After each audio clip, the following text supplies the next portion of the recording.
साथीहरू ल हाम्रोमा आज थुक्पा पाक्दैछ अब जाडो सुरु भयो है फेरि थुक्पा खाने हामी हाई एभ्रिवान मैले चाहिँ यहाँ चाहिँ गाजर है अनि कोपी अनि बन्दाकोपी फुलकोपी त्यसपछि टमाटर काटेर रेडी गरेँ यहाँ अदुवा लसुनको पेस्ट है त्यसपछि यहाँ थुक्पा पाकेर रेडी भइसक्यो है झोलको लागि आलु र चना भिजेर उसिनिदिएको त्यसपछि यता भेज ल थुक्पा खाने है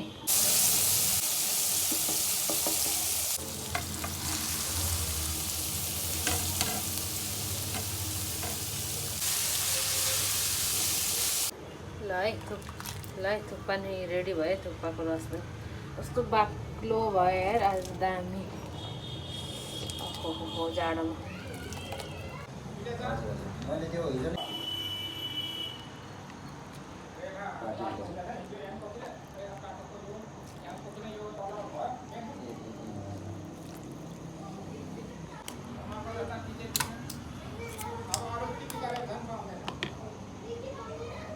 आठ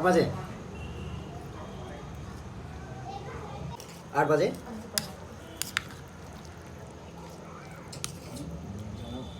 बॉटलाइन खोलें ना ओके ठीक है मैं आ रहा हूँ 7:45 में पूरा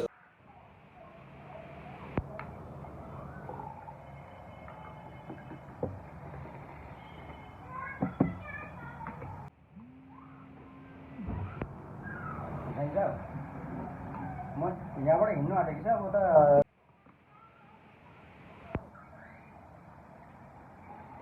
हुन्छ जाडोको बेला मजा आयो है साथीहरू थुक्पा खानु चाहिँ कस्तो मिठो मजा आयो पिरो अमिलो